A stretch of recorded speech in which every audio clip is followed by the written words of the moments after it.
Años leí la historia verídica de una mujer de 33 años que salió un lunes de su casa para dirigirse a su trabajo en la ciudad de Dallas, pero a las 3:30 de la mañana se da cuenta que está en Santa Fe, en Nuevo México. Eso es a más de 1,000 kilómetros de distancia de la ciudad de Dallas, sin tener la menor idea de cómo ella llegó allí. Se quedó a dormir en un hotel de la ciudad y a la mañana siguiente no podía reconocer sus pertenencias. De hecho, ni siquiera se pudo reconocer a sí misma cuando se vio al espejo. Esta mujer estaba padeciendo de un severo caso de amnesia. Le tomó bastante tiempo de terapia, más de 1 año, poder recuperar completamente su memoria, sus relaciones, sus recuerdos, sus vivencias. Y a través de esta experiencia tan traumática, ella llegó a la conclusión de que la memoria no es meramente un asunto de recordar dónde fue que yo dejé las llaves de la casa o dónde fue que yo dejé las llaves del carro. Ella decía, se trata más bien de entender en esencia quién eres tú. En otras palabras, la memoria es un asunto de identidad. Es un asunto de identidad. Si olvidamos quiénes somos, si olvidamos nuestro pasado, en un sentido real es como si perdiéramos nuestra identidad. Y tristemente, mis hermanos, ese es uno de los grandes problemas del cristiano. Que muchas veces padecemos de lo que podríamos llamar una especie de amnesia funcional. Olvidamos quiénes somos en Cristo y consecuentemente somos tentados a buscar en otro lado lo que ya tenemos en Él. Una amnesia funcional. Y ese era el problema que estaban padeciendo los creyentes de la iglesia en Colosas, a la que Pablo le envió la carta que nosotros tenemos en el Nuevo Testamento. Ellos estaban en peligro de ser extraviados por las enseñanzas de falsos maestros que querían hacerles creer que ellos necesitaban algo más aparte de Cristo para tener una vida espiritual más plena, una nueva experiencia mística, una nueva revelación, una nueva lista de reglas humanas a las que ellos debían apegarse. Y es por eso que el tema de esta carta es la supremacía de Cristo y la plenitud que los creyentes tenemos en Él. Pablo va a decir en el capítulo 2 de la carta que en Cristo habita corporalmente toda la plenitud de la deidad, porque Él es Dios y por lo tanto nosotros estamos completos en Él. Déjame ver, tal vez estabas medio adormilado pensando en la cuenta que tienes que pagar mañana. En Cristo habita corporalmente toda, no parte, no la mayor parte, toda la plenitud de la deidad y nosotros los creyentes estamos completos en Él. Él es el todo en todos, como va a decir Pablo en el capítulo 3, versículo 11. Es por eso que alguien resumió en una frase bastante memorable todo el contenido de esta carta de esta manera: todo Dios está en Cristo, todo Cristo está en ti. Todo Dios está en Cristo, todo Cristo está en ti. De manera, mis hermanos, que la única forma de continuar avanzando en nuestras vidas cristianas es recordando quiénes somos en Él y viviendo en consecuencia. Debemos cuidarnos de padecer de amnesia funcional. Y eso es precisamente lo que quiero que veamos en esta mañana en Colosenses capítulo 1, los versículos 21 al 23, donde Pablo describe toda nuestra vida desde nuestro nacimiento hasta la eternidad en función de nuestra relación con Cristo. Él no solo quiere que veamos lo que ahora somos en Cristo, sino también lo que éramos sin Él y lo que luego seremos cuando estemos con Él por los siglos de los siglos. De ahí el título de mi sermón de esta mañana: sin Cristo, en Cristo, con Cristo. Sin Cristo, en Cristo, con Cristo. Al final de cuentas, lo que tú y yo somos depende de la relación que tengamos con Él. Cristo nos define, es Cristo el que nos describe como seres humanos.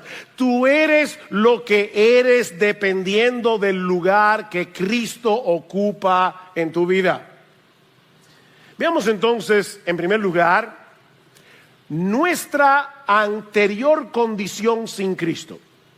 Nuestra anterior condición sin Cristo. En el texto que Sigfrido leyó, vimos en el versículo 20 que Pablo había mencionado que por medio de la obra de la cruz se había establecido la base para una paz duradera en toda la creación que había quedado trastornada por causa de la entrada del pecado. Noten una vez más Colosenses capítulo 1 versículo 20, dice Pablo: y por medio de él reconciliar todas las cosas consigo, habiendo hecho la paz por medio de la sangre de su cruz. Por medio de él, repito, ya sea las que están en la tierra o las que están en los cielos. Pero ahora Pablo quiere mostrarnos el impacto de esa obra de reconciliación, no en el cosmos completo, sino en los creyentes de manera particular. Y él lo hace a través de un contraste. Mira lo que tú eras sin Cristo, para que ahora puedas apreciar lo que eres en Cristo. Versículo 21.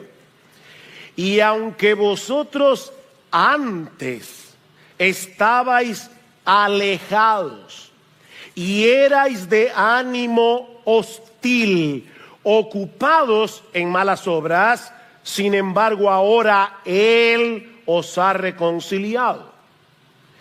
Pablo nos dice en primer lugar que tú y yo, cuando estábamos alejados de Cristo, estábamos alejados de Dios o éramos extraños, como dice la Reina Valera del 60. En otras palabras, estábamos alienados de Dios, completamente separados de Él, sin ningún tipo de relación amistosa con el Señor.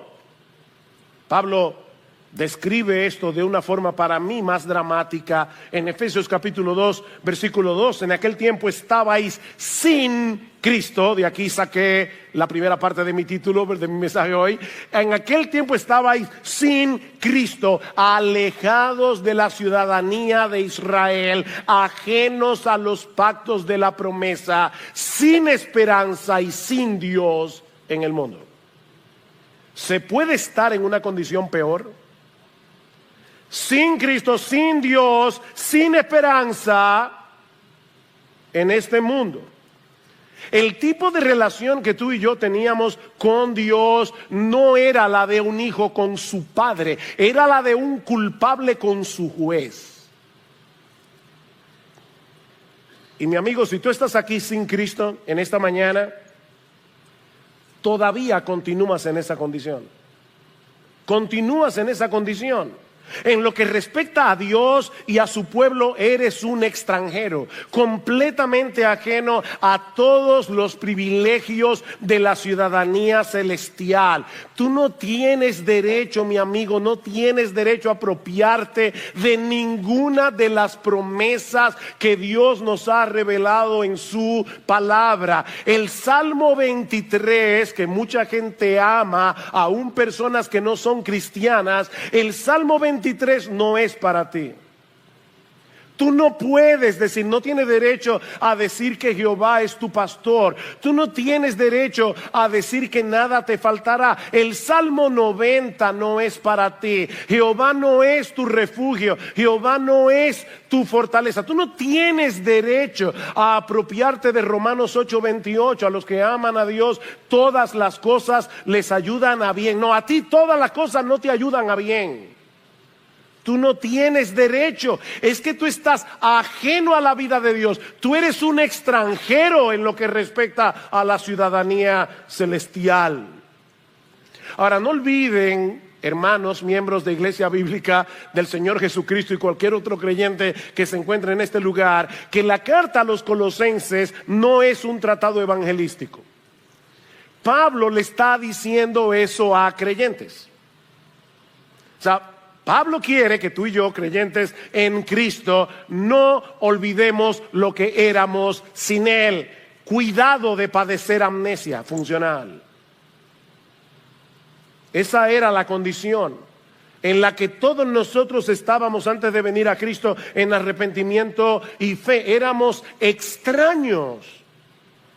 De hecho, noten de nuevo en el texto que Sigfrido leyó, en el versículo 13, porque Él nos libró del dominio de las tinieblas y nos trasladó al reino de su amado Hijo. Nosotros pertenecíamos a otro reino, nosotros teníamos otro amo, nosotros teníamos otro dueño, nosotros teníamos otro Señor. Y de paso, un Señor inmisericordia y cruel, al que obedecíamos ciegamente y que quería destruir nuestras almas para siempre en el infierno.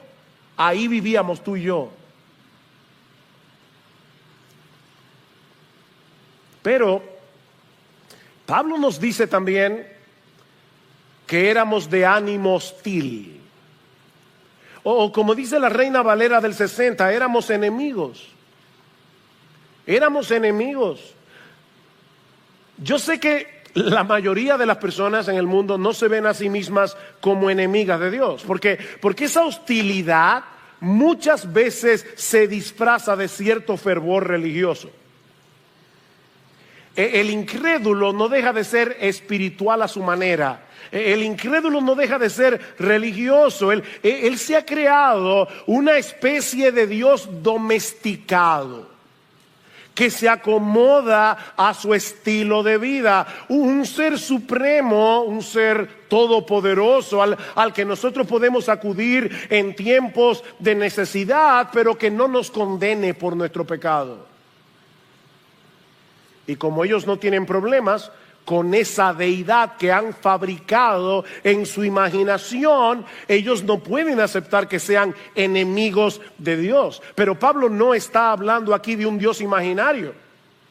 Pablo está hablando aquí del único Dios vivo y verdadero que se revela en su palabra, la Biblia, y que solo trata con el hombre a través de un mediador, nuestro gran Dios y Salvador Jesucristo. Ese Dios de la Escritura es un problema para el hombre en su estado natural, en su estado no regenerado, porque ese Dios atenta contra nuestras pretensiones divinas. Cuando tú y yo éramos incrédulos, nos habría encantado cambiar el Padre Nuestro y terminar diciendo: porque de nosotros es el reino, el poder y la gloria por los siglos de los siglos. Amén. No de Dios, sino míos. Mi hermano, esa era nuestra condición antes de venir a Cristo. Éramos extraños, éramos enemigos y consecuentemente estábamos ocupados. Me llama la atención esa frase. Estábamos ocupados haciendo malas obras. Ocupados. ¿Qué tú haces? Yo soy médico, yo soy ingeniero, yo soy abogado. Ok, mira, si tú eres inconverso, si tú eres si tú eres incrédulo, si tú nunca te has arrepentido de tus pecados y te has convertido a Cristo de todo corazón, tu ocupación es hacer malas obras. Tú vives ocupado en malas obras.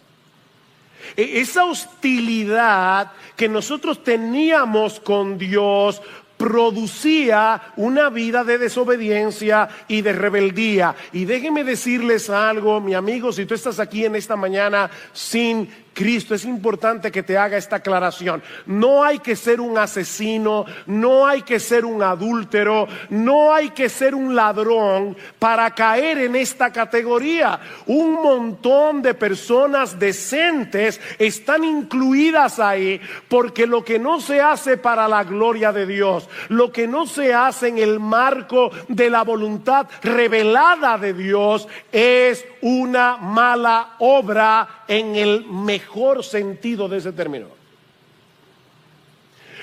Cuando tú haces algo bueno por una mala motivación, para tu propia gloria, para cuidar tu reputación, tú estás haciendo una mala obra. Tú vives ocupado en malas obras. Mi amigo, el más grande pecado del hombre consiste en violar el más grande de los mandamientos. Y el más grande de los mandamientos es: amarás al Señor tu Dios con todo tu corazón, con toda tu alma, con toda tu mente, con todas tus fuerzas. Y el segundo mandamiento más importante es: amarás a tu prójimo como tú te amas, con el mismo fervor, con la misma emoción, con el mismo cuidado con el que tú te amas a ti mismo. Y eso no lo hace ningún ser humano ni por un segundo. Estamos ocupados haciendo malas obras. Nosotros éramos el centro de nuestro universo. Así es como el Evangelio nos describe cuando estábamos sin Cristo. Y si tú eres un verdadero creyente, vas a aceptar esa descripción como buena y válida. Óyeme, si tú estás peleando con esta descripción de Pablo, probablemente tú no eres cristiano. Dios todavía no ha abierto tus ojos para que tú veas la corrupción de tu corazón. No podemos decir que hemos creído en el Evangelio sin aceptar previamente lo que el Evangelio dice de nuestra condición sin Cristo, porque Él no vino a llamar a justos sino a pecadores. Él vino a sanar lo que estaba enfermo. Los creyentes sabemos, aunque muchas veces lo olvidamos, que éramos 1000 veces peores de lo que nuestro peor enemigo piensa de nosotros. ¿Tú tienes alguna persona que piensa muy mal de ti? Vamos, piensa. ¿Hay alguien que tú sabes que piensa muy mal de ti? Tú eres peor. Tal vez tú no tienes los defectos que esa persona te atribuye, pero si te examinamos a la luz del estándar de perfección de Dios mismo, tú eres, y yo también, 1000 veces peor. ¿Y sabes lo que esa descripción debería producir en nosotros? Gratitud y humildad. Gratitud y humildad. Nosotros deberíamos vivir sorprendidos de ser cristianos. Porque, mira mi hermano, ser cristiano es un milagro. Eso es un milagro.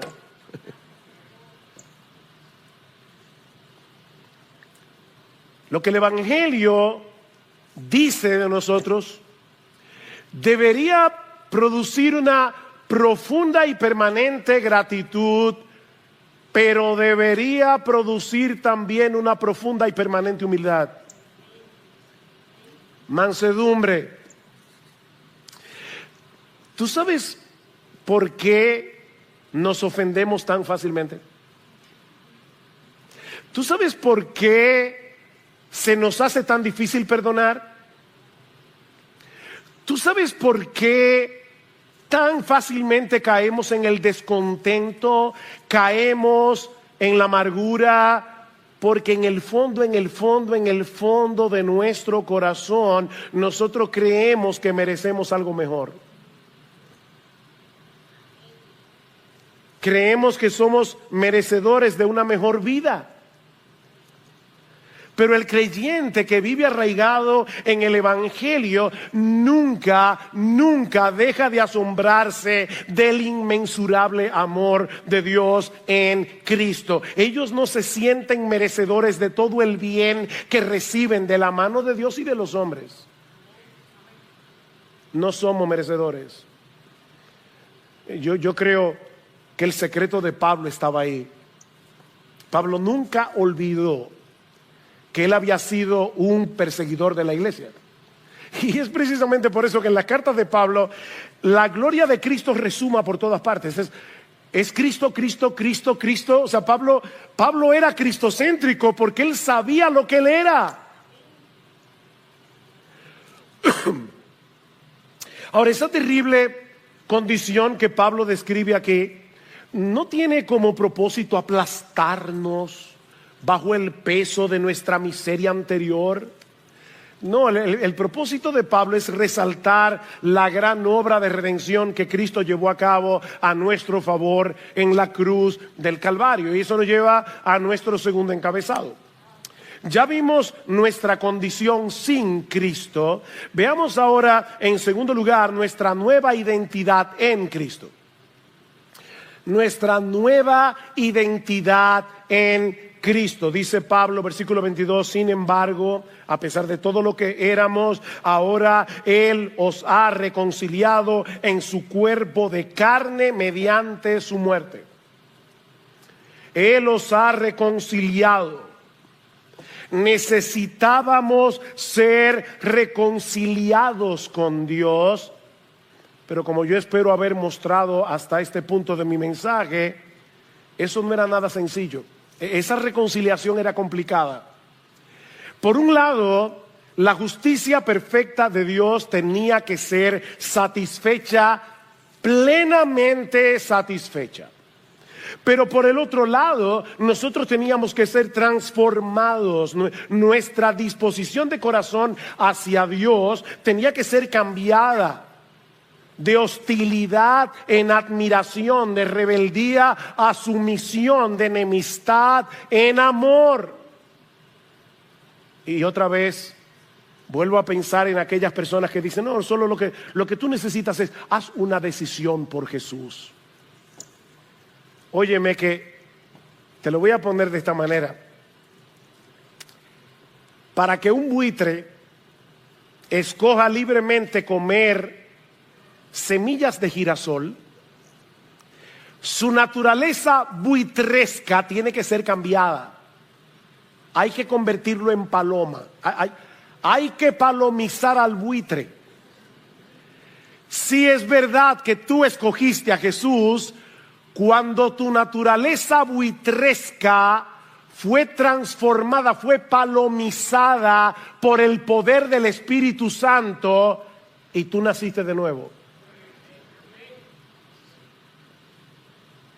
Y eso es precisamente lo que Cristo hizo por nosotros a precio de su vida. Pablo dice que fuimos reconciliados en su cuerpo de carne. Wow. Mediante su muerte. Cristo, siendo Dios, se hizo hombre. Y como hombre, Él sufrió lo que tú y yo merecíamos sufrir por causa de nuestros pecados para poder reconciliarnos con Dios pagando nuestra deuda. Imagínate por un momento que por cada pecado que tú cometes, por pequeño que parezca a tus ojos, Dios emite una factura. Un mal pensamiento, una factura. Un pecado, otra factura. una mirada inconveniente, viste lo que no debiste haber visto, otra factura. El pecado se define en la Biblia como una deuda. Ahora, añádele a todas esas facturas las cosas buenas que tú debiste haber hecho y no hiciste, porque dice la Escritura en Santiago capítulo 4 que el que sabe hacer lo bueno y no lo hace le es pecado. Así que por cada cosa buena que tú debiste haber hecho y no hiciste, otra factura. Mire, mi hermano, yo no sé cómo tú lo visualizas, pero si yo lo pienso de mi propia vida, es como si cada día se amontonaran facturas tras facturas, tras facturas, tras facturas. ¿Sabes qué fue lo que hizo Jesús? Jesús cogió todas esas facturas y las absorbió en la cruz del Calvario. Cristo le dijo al Padre: yo quiero, Padre mío, que tú me castigues a mí, que yo sufra en lugar de, pon tu nombre allí, raya, en lugar de tú. Yo quiero absorber el castigo que ellos merecen por cada una de esas facturas. Yo quiero pagarlas por completo en la cruz del Calvario. Cristo absorbió. Mis hermanos, somos libres de deudas. Yo nunca me he visto en esa condición, así que no puedo entender eso del todo, de tener una deuda fuerte. No sé lo que es eso. No soy empresario, ¿no? Hay gente que debe millones.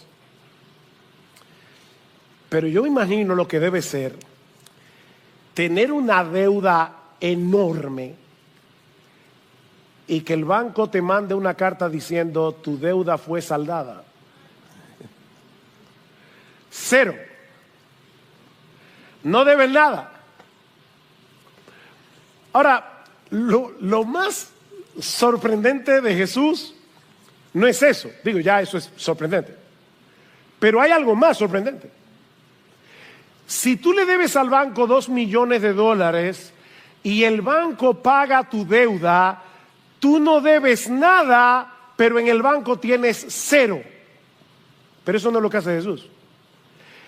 Jesús toma todas tus facturas, las pagó en la cruz del Calvario y después le dijo al Padre: mi justicia perfecta, ponla en su cuenta. Así que en el banco del cielo nuestra cuenta no está en 0. En el banco del cielo nosotros tenemos la misma justicia de Jesús. Eso es lo que la Biblia llama justificación. Sorprendente, todavía queda algo más. Que yo les decía, nosotros necesitamos que la justicia de Dios sea satisfecha, pero nosotros necesitamos que la disposición de nuestro corazón sea transformada. Así que no solamente se trata de que nuestra deuda fue saldada, sino que en el momento de nuestra conversión comienza un proceso de transformación en nuestros corazones. Cristo envía a nosotros su Espíritu para cambiar nuestra rebeldía en obediencia, nuestra hostilidad en amor, nuestro prejuicio contra Dios en admiración y adoración. Eso está haciendo el Espíritu Santo en ti y en mí. Qué gran salvación. Eso es lo que implica ser reconciliado. La justicia perfecta de Dios quedó satisfecha, nuestro corazón fue transformado. Así que he aquí las dos fotografías, la una al lado de la otra. ¿Han visto esos anuncios, sobre todo de dieta? Antes, después. Bueno, eso es lo que tú eras antes. Eso es lo que tú eres ahora. Dios obró en nosotros un cambio extraordinario, de la muerte a la vida, de la ceguera a la visión, de la potestad de las tinieblas, esclavos del diablo, al reino de su amado Hijo. Vivir de acuerdo al Evangelio, vivir de acuerdo al testimonio de las Escrituras, es creer eso. Es creer lo que la Biblia dice que éramos y es creer lo que la Biblia dice que somos, que ya no hay condenación, ya no hay condenación para aquellos que están en Cristo Jesús, porque Dios nos ve a nosotros a través de la justicia perfecta de su Hijo. Ahora queremos agradar a Dios, pero no para ganarnos su favor a través de nuestra obediencia, sino con la gratitud que produce el saber que ya fuimos favorecidos por causa de la obediencia de Jesús. Y ¿saben qué, hermanos? Solo así vamos a poder librarnos de los dos grandes enemigos de la vida cristiana: el legalismo y la mundanalidad. El legalismo y la mundanalidad. El hecho de saber que nosotros fuimos perdonados, reconciliados con Dios por causa de la obra de Cristo, nos libra de querer ganarnos su bendición, de querer ganarnos su favor a través de nuestra obediencia. Legalismo. Pero nos libra también de tomar el pecado a la ligera. Porque ahora tú y yo sabemos lo que le costó a Cristo librarnos de la condenación y de la esclavitud del pecado. Así que mira, independientemente de cuál haya sido tu estilo de vida antes de venir a Cristo en arrepentimiento y fe, tú debes entender que tus antiguos pecados ya no son los que te definen. Es tu nueva identidad en Cristo. Hace unos años estaba dándole consejería a una joven que durante muchos años practicó el lesbianismo. Y ella me decía con mucho pesar en la oficina: yo soy lesbiana, arrepentida, convertida, pero yo quisiera ser mujer, plenamente mujer.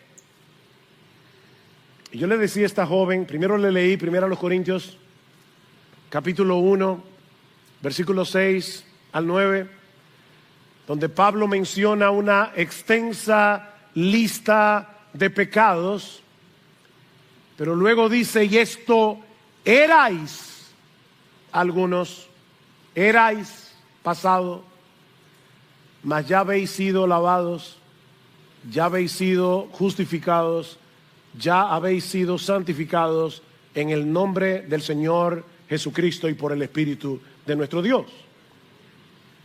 Y yo le decía: mira, nosotros no somos como los alcohólicos anónimos, que a través de toda su vida dicen: yo soy alcohólico aunque tengan 20 años sin tomar un trago. Por Cristo y por la obra de su Espíritu en ti, tú puedes decir: yo era. Eso no te define. Tú eres cristiano, eres cristiana. Lo que te define ahora, independientemente de las luchas que tú puedas tener en el día de hoy con tus pecados pasados, lo que te define es tu nueva identidad en Jesucristo. Esa es tu definición. Esto erais algunos. Pero Pablo no ha terminado. A él le falta otra foto. Ya nos mostró nuestra condición pasada sin Cristo. Ya nos mostró nuestra nueva identidad en Cristo, en unión con Cristo. Pero ahora quiere que veamos nuestro futuro con Cristo cuando estemos en su presencia. Versículo 22. Sin embargo, ahora Él os ha reconciliado en su cuerpo de carne mediante su muerte, a fin, he aquí el propósito, a fin de presentaros santos, sin mancha e irreprensibles delante de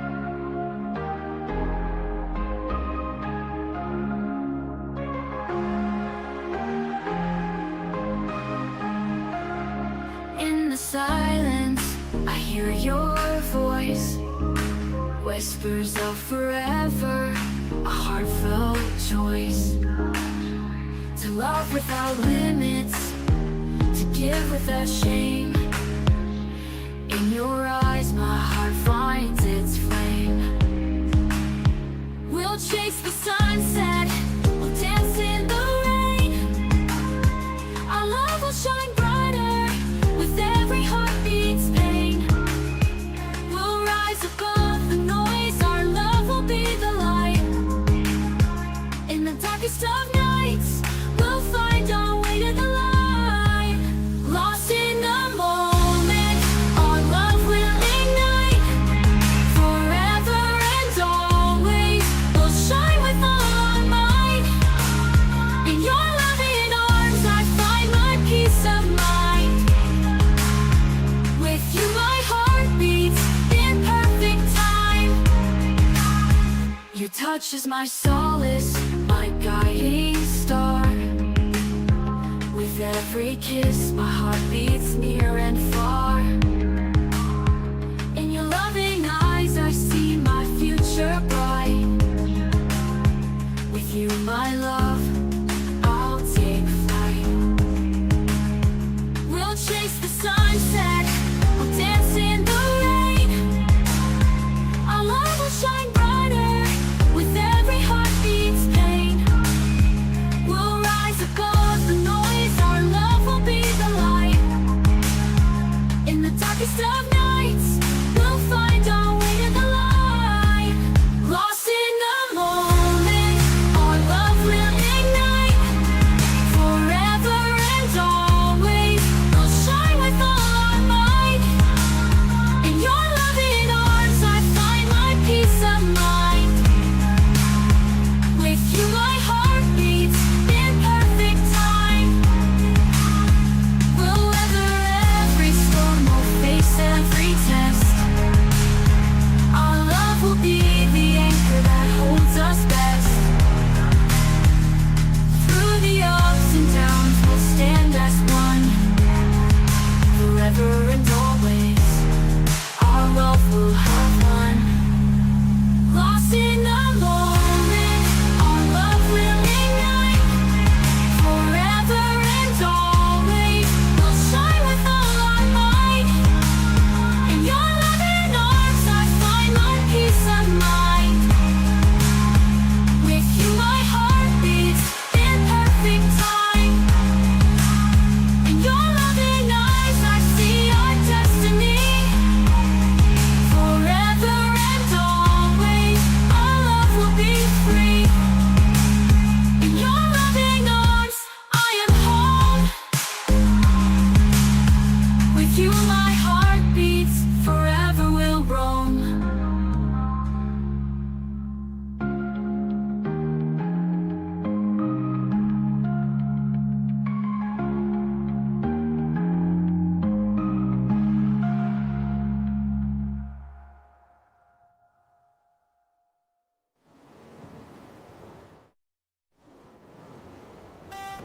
De él. Wow, cuando nos toque presentarnos delante de Dios en su tribunal, podremos hacerlo con toda confianza, porque vamos a estar no solamente posicionalmente, sino en la práctica, en la misma posición y condición moral y judicial que el Señor Jesucristo. Él era sin mancha. Él era santo. Él era y es irreprensible. Durante todo su ministerio terrenal, Cristo nunca pecó, Cristo no tuvo ningún defecto, nunca tuvo nada que pedir perdón. Él era absolutamente irreprensible. Nadie nunca pudo levantar su mano y acusar verazmente a Jesús de ningún pecado. Y ¿sabes qué, mi amado hermano? Cuando nosotros estemos en la presencia del Señor, ni el diablo, ni sus demonios, ni nadie podrá levantar su mano contra nosotros y acusarnos de ningún pecado. Estaremos santos, sin mancha e irreprensibles ante los ojos mismos de Dios. en cuerpos glorificados. A partir de ese momento, no pecaremos nunca más. Esta mañana, pensando en el sermón de hoy, recordé una historia que leí hace muchos años, no sé cómo eso vino a mi memoria. Es la historia de un chino que era un ladrón. Alguien le predicó el evangelio y el chino se convirtió. Y decía la historia que la primera vez que el chino va a la iglesia y ve en la pared los 10 mandamientos, él era completamente ignorante del cristianismo, él se puso súper contento porque él no lo leyó como mandamientos, sino como promesas. No matarás, no robarás, ¡ay, qué bueno! No dirás falso testimonio, no codiciarás. Bueno, la exégesis no estuvo del todo correcta, pero en el fondo eso es verdad. Algún día ya nosotros vamos a poder leer los 10 mandamientos como promesas. No matarás, no cometerás adulterio, no robarás, no codiciarás, no tendrás dioses ajenos delante de mí, porque tú y yo seremos perfectos. Perfectos. La obra de santificación será completada cuando estemos en su presencia en cuerpos glorificados. Algún día experimentaremos tal transformación que cada célula cancerosa de pecado que todavía mora en nosotros será completamente eliminada de nuestros cuerpos para siempre, jamás. ¿Qué dice Juan? Primera de Juan, capítulo 3, versículo 2, que cuando le veamos seremos semejantes a Él porque le veremos tal como Él es. Pero ¿sabe lo que añade Juan? Que el que tiene esa esperanza en Él se purifica a sí mismo, así como Él es puro. El que tiene esa esperanza es una esperanza purificadora, es una esperanza que actúa ahora. En la foto presente. Ahora Pablo termina este pasaje con una advertencia. Versículo 23. Si en verdad permanecéis en la fe, bien cimentados y constantes, sin moveros de la esperanza del evangelio que habéis oído, que fue proclamado a toda la creación debajo del cielo, y del cual yo, Pablo, fui hecho ministro. Lo que Pablo está diciendo aquí no es que un verdadero creyente puede perder la salvación. Lo que él está diciendo es que la perseverancia en la esperanza del evangelio es la marca distintiva de aquellos que de verdad han abrazado el evangelio. La fe que salva persevera. Estos colosenses que estaban siendo seducidos por los falsos maestros, Pablo le está diciendo: óyeme, si tú eres seducido por uno de estos falsos maestros y comienzas a buscar en Cristo lo que solo Él te puede dar, eso puede estar indicando que tú no eres un verdadero creyente. ¿Y cómo lo sabemos? Porque la misma Biblia lo dice. Primera de Juan, capítulo 2, versículo 19. Salieron de nosotros, pero no eran de nosotros, porque si hubiesen sido de nosotros, habrían permanecido con nosotros. Pero salieron para que se manifestara que no todos son de nosotros. La doctrina de la seguridad de salvación no fue revelada en la Biblia para que los creyentes vivan despreocupados, sino para que pongan más empeño en mantenerse edificados en ese evangelio que originalmente nos salvó. Porque es el evangelio lo que produce frutos en nuestra vida. Note lo que dice Pablo en Colosenses capítulo 1, versículo 6. Dice: la palabra que oísteis, el evangelio, que ha llegado hasta vosotros, así como en todo el mundo está dando fruto constantemente y creciendo, así lo ha estado haciendo también en vosotros desde el día que oísteis y comprendisteis la gracia de Dios en verdad. ¿Por qué tú y yo necesitamos entender cada vez mejor el evangelio? ¿Por qué tú y yo necesitamos entender la gracia de Dios en verdad? Porque eso es lo que produce fruto en nuestra vida.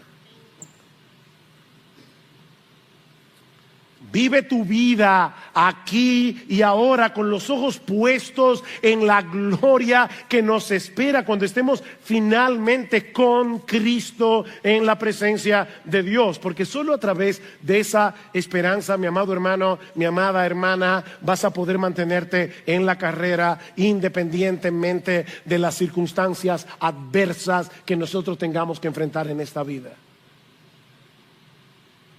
En el mundo tendréis aflicción, dice el Señor, pero confiad, yo he vencido al mundo. Imagínate a un muchacho que se está recuperando de una pierna rota.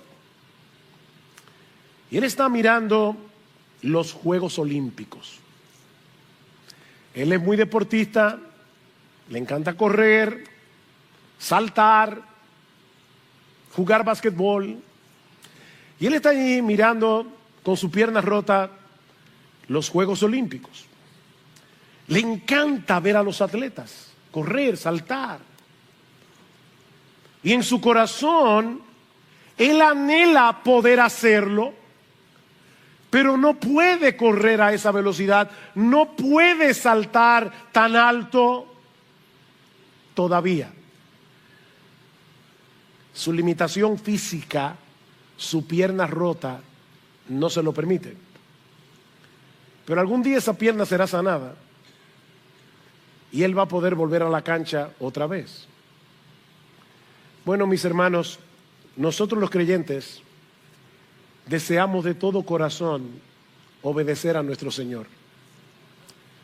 Nosotros deseamos obedecer a Dios como Cristo lo hizo, pero la verdad es que por más empeño que ponemos en esto, estamos muy lejos de ser perfectos.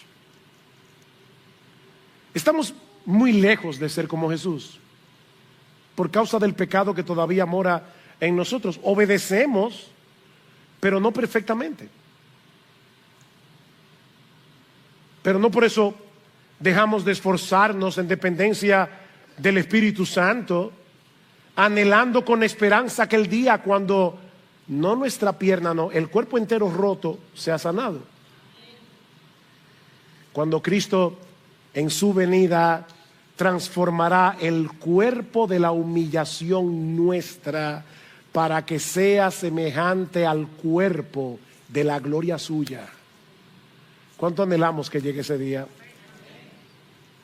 Y ahora yo te pregunto, si tú profesas ser creyente, ¿es evidente en tu vida ese deseo, ese anhelo de ser cada vez más como Cristo? Cada vez menos como tú. ¿Anhelarías poder pecar sin ser descubierto? ¿O el pecado es algo que tú sinceramente aborreces? Es algo que aunque lo cometes te avergüenza. Tú puedes percibir en ti un deseo genuino de obedecer a Dios, aunque percibes al mismo tiempo la resistencia del pecado.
Que todavía mora en tu corazón. ¿Tú puedes percibir esa lucha?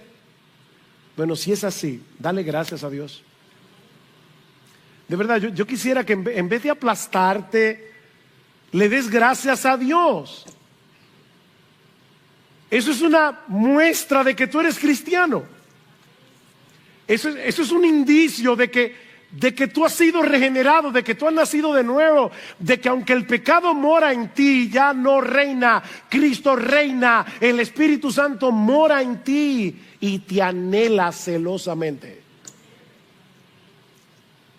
Y ampárate una vez más en el Evangelio de Cristo, en el perdón que has recibido en Él de todos tus pecados y en la esperanza gloriosa de que pronto, muy pronto, no matarás, no cometerás adulterio, no darás falso testimonio, no codiciarás, no tendrás dioses ajenos delante del Señor.